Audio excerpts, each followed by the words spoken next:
How is it already July, my love? We don't understand the passage of time. Hello everyone, and welcome back to my channel, or welcome to my channel if you're new here. Hi, my name is Liz, and today we're gonna be doing my June reading wrap up. I'm so excited because this month I had so many great books. I also had some disappointing books, unfortunately, but for the most part, I had a lot of really great books. Also, we started summer. I got to start reading my summer TBR, and I am just like in such a great headspace going into the summer months. It is incredibly hot, but it's really fun to escape that heat and the feeling of sweat by escaping into a good book.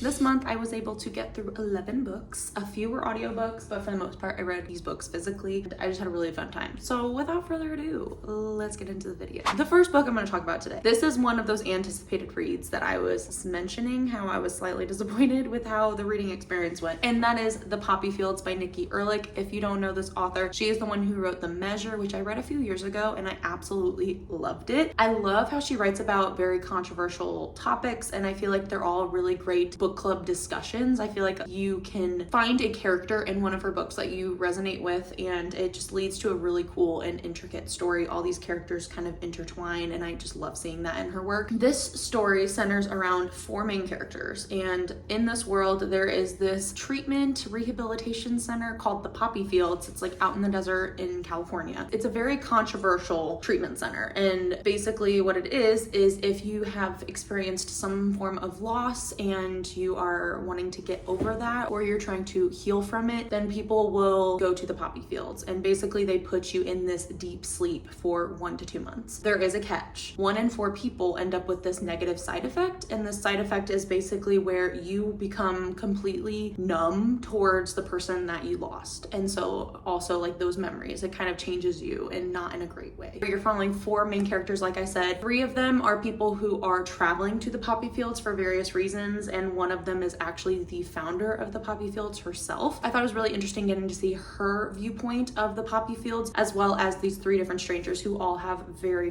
different reasons for wanting to go there. I was just very bored with this story, unfortunately. I feel like there was this big hype around the Poppy Fields, and like once they would get there, like stuff would go down, and it felt like it took forever to get there. It was more of a character study. I think if I went in with different expectations, knowing that it was more of a character study and the journey rather than the destination, I would have enjoyed this story a lot more. It is a very beautiful story as well, because you get different inserts of people who interview to go to the Poppy Fields, so you're learning about their different forms of loss and why they want to go to the Poppy Fields. I just thought that was very interesting, so I definitely would still recommend this. I think I just had too high of expectations, and also I went in thinking it was going to be centered around the Poppy Fields, and that is not exactly what you get in this one. And the next book I read was actually read in a reading vlog that I did where I was trying to finish up my spring reading, and that is A Study in Drowning by Ava Reid. This is the author of The Wolf and the Woodsman. In this world, you have 2 different colleges. Our main character, she is in the architecture college, and then there's also the literature college. She's always wanted to be in the literature college, but it's kind of historical fantasy in a way because it's set back in time. Women are not very respected, and they don't really have a place in the literature college. This opportunity comes up where a student from the architecture college can travel out to this famous author's manor and basically help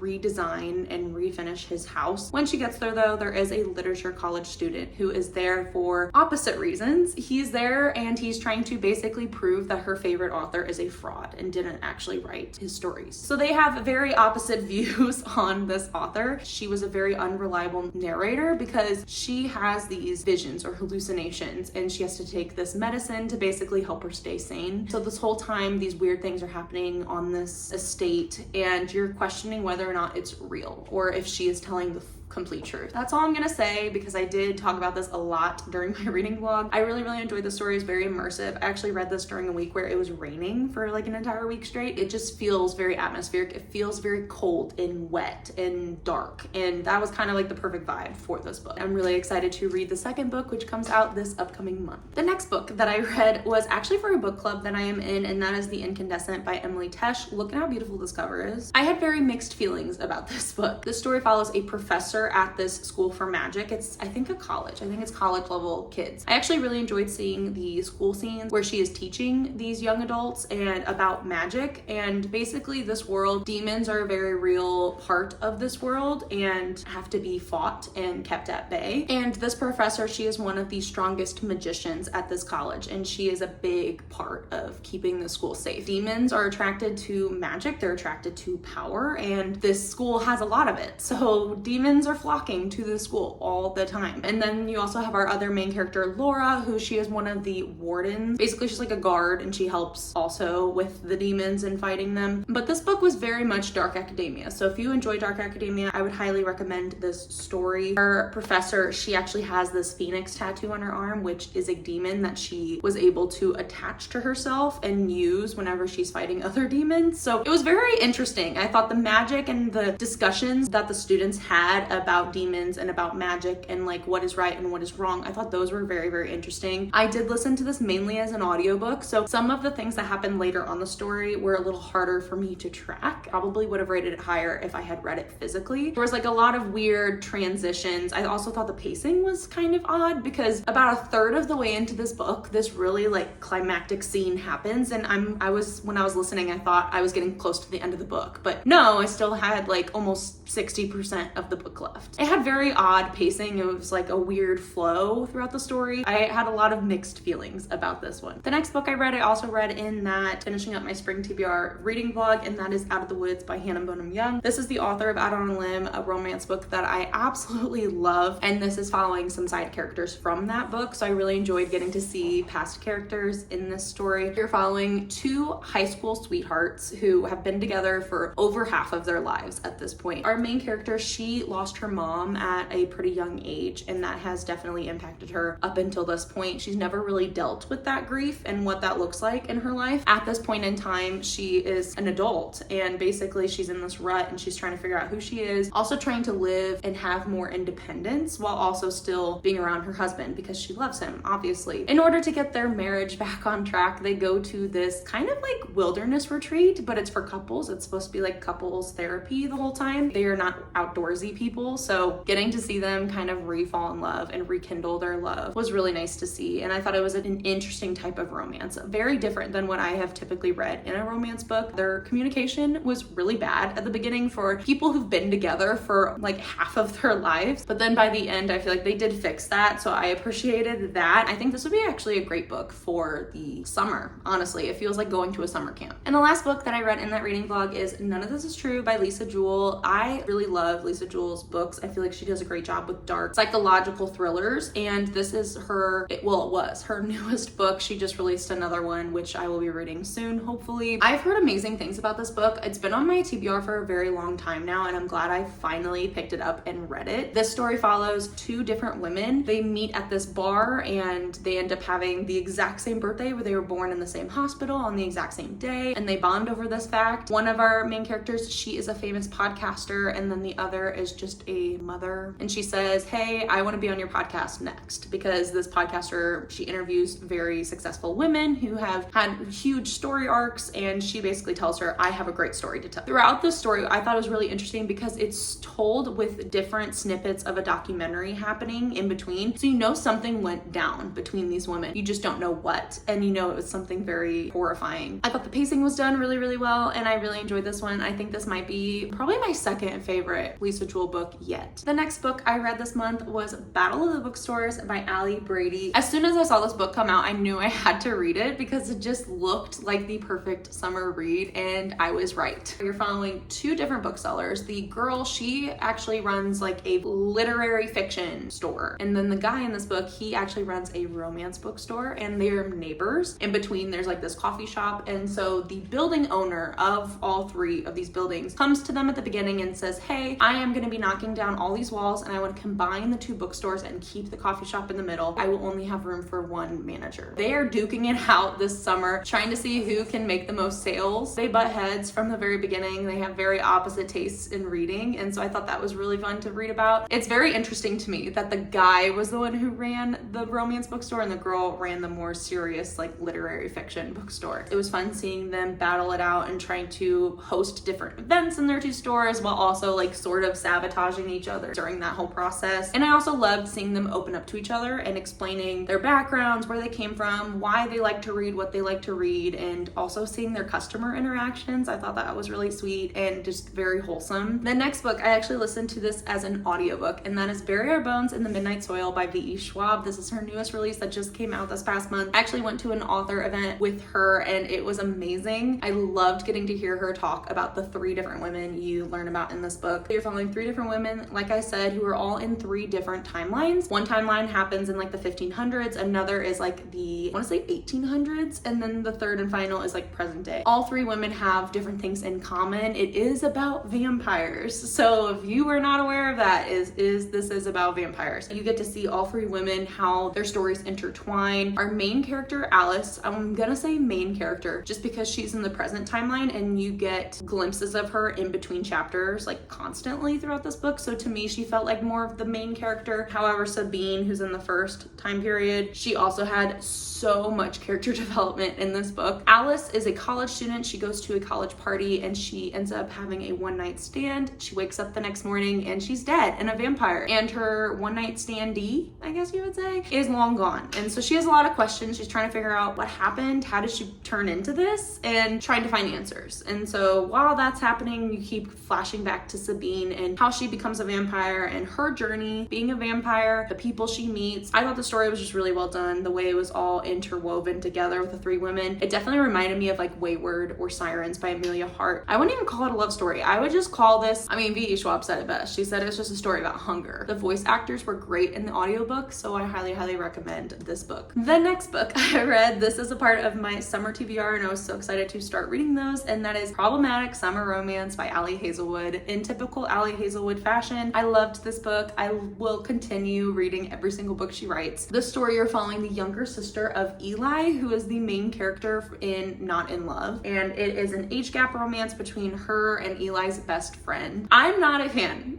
of age gap romances, I'll just say that, but I really thought it was done well in this book in particular because I feel like the 2 main characters, they talked about how there's going to be like a power dynamic, and I felt like it was the girl who was pushing for the relationship rather than the guy. It never felt icky. It felt like he genuinely was trying to fight this attraction, this chemistry that they had pretty much the entire book. They are both at this summer villa for her brother's wedding, and so forced proximity, kind of being forced to confront their feelings for each other. Also, you're getting like flashbacks to when they first like actually met each other and like had a real conversation as adults, and you get to see how they started out as friends and had like a really solid friendship from the very beginning, which I really enjoyed. This is honestly the perfect summer romance book. The next book that I read was The Love Haters by Catherine Senner. I really enjoyed this one. This is actually the first book I've read by this author. I know she wrote The Bodyguard, she wrote The Rom-Commers, she wrote, I don't know, there's a lot more books that she's written, and I honestly want to read them now since reading this book. We're following our main character who is I want to say a videographer. She travels out for an assignment in Key West, and so she is doing a recruitment video to promote the Coast Guard, and so she is interviewing this Coast Guard rescue swimmer, and she goes out with the expectations that he is a very closed off and very grumpy individual, but when she gets there, it seems like it's a different story. He is actually opening up to her, and it seems like they have this connection and this friendship that starts out very quickly. She has a lot of body image issues. She got very self-conscious from a previous relationship, so she's still dealing with the outcome of that, and I thought it was really sweet seeing him kind of help her get over that and also start to love herself in that whole process. There were a few cringy moments, which is the reason why I lowered my rating, but overall I had a really, really fun time with this book. I think this is the perfect summer read because if you are the type of person who went to Florida on family vacations every summer, this encompasses that entire feeling. Like, I grew up constantly going to Florida with my family, and that was like our summer vacation. This felt like those vacations, and I really, really enjoyed it. The next book that I actually listened to as an audiobook is The Catch by Yrsa Daley-Ward. I know I'm saying that name wrong. I don't have much to say about this book except that I was very confused for a good chunk of it. I don't know if it's because I listened to it as an audiobook, probably, but also I feel like it was just a confusing read overall. The story was very confusing. Your chapters, you're bouncing between 2 different twin sisters who lost their mother at a very young age. One of the sisters is a famous author, and the other one, she's more reclusive and keeps to herself. But the sister who is a famous author, she is on the bus one day and she sees a woman who looks exactly like their mother, except she is like like their age, and it's like an alternate reality where her mother never had kids and she sees her on the bus. You're also getting chapters in the, I don't know if it was from the mom's perspective or if it's from just like chapters from the book. Her book is basically about their mother when she was younger and like how she came to have them later on in life, and things in their present day life are starting to happen with this woman who looks like their mother. I'm not explaining this well. This is how confused I was while I was reading this. Basically, things start happening that happened in her book. Overall, I was confused, and I actually ended up trying to read some of the ending physically, and I was still confused. And the final book that I read this month was Sounds Like Love by Ashley Poston. This is her newest release that just came out. I loved this book. This book made me laugh. This book made me cry. I felt all of the emotions with this one. You're following our main character, Joni, who is a songwriter. She ends up taking a break from songwriting to go home to see her family. Her mom has early onset dementia, so she is trying to be there for her mom and be able to spend time with her and have like one last good summer with her family. When she gets there, she ends up having this like tune, this song, this melody is stuck in her head. And when this starts happening, she ends up hearing a voice in her head, and he also is hearing the exact same song. All of her books have this magical element, but basically these two main characters are brought together with music, and it's such a beautiful story from start to finish. It deals with a lot of heavy topics. This is probably my second favorite by her. 7 Year Slip is still my top number one. This is my second. Also, you get a glimpse of the two main characters from 7 Year Slip in this one. So if that doesn't convince you to read this book, I don't know what will.